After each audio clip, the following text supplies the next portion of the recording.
गांव में एक लालची कुत्ता रहता था। वह गांव में घूम घूम कर खाने की तलाश करता था। वह इतना लालची था कि उसे जितना भी खाने के लिए मिलता था, उसे कम ही लगता था। गांव के दूसरे कुत्तों के साथ पहले उसकी अच्छी दोस्ती थी, लेकिन उसकी इस आदत की वजह से सभी उससे दूर रहने लगे। लेकिन उसे कोई फर्क नहीं पड़ा, उसे सिर्फ अपने भाजन से मतलब था।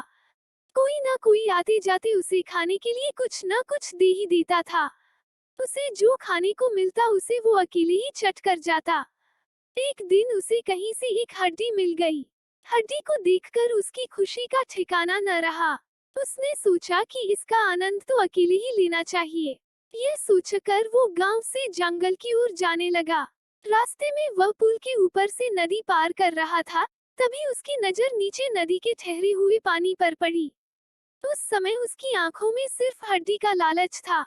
उसे यह भी पता नहीं चला कि नदी के पानी में उसका ही चेहरा नजर आ रहा है। उसे लगा कि नीचे भी कोई कुत्ता है, जिसके पास एक और हड्डी है। उसने सोचा कि क्यों न उसकी भी हड्डी छीन लूं, तो मेरे पास दो हड्डियां हो जाएंगी। फिर मैं एक साथ दो हड्डियों के मजे से खा सकूंगा। ऐसा सोचकर वह जैसे ही पानी में कूदा, उसके मुंह से हड्डी सीधे नदी में जा गिरी। मुंह से छुटकर हड्डी के पानी में गिरते ही कुत्ते को होश आया और उसे अपने किए पर पछतावा हुआ। इस कहानी से हमें यह सीख मिलती है कि हमें कभी भी लालच नहीं करना चाहिए। लालच करने से हमारा ही नुकसान होता है।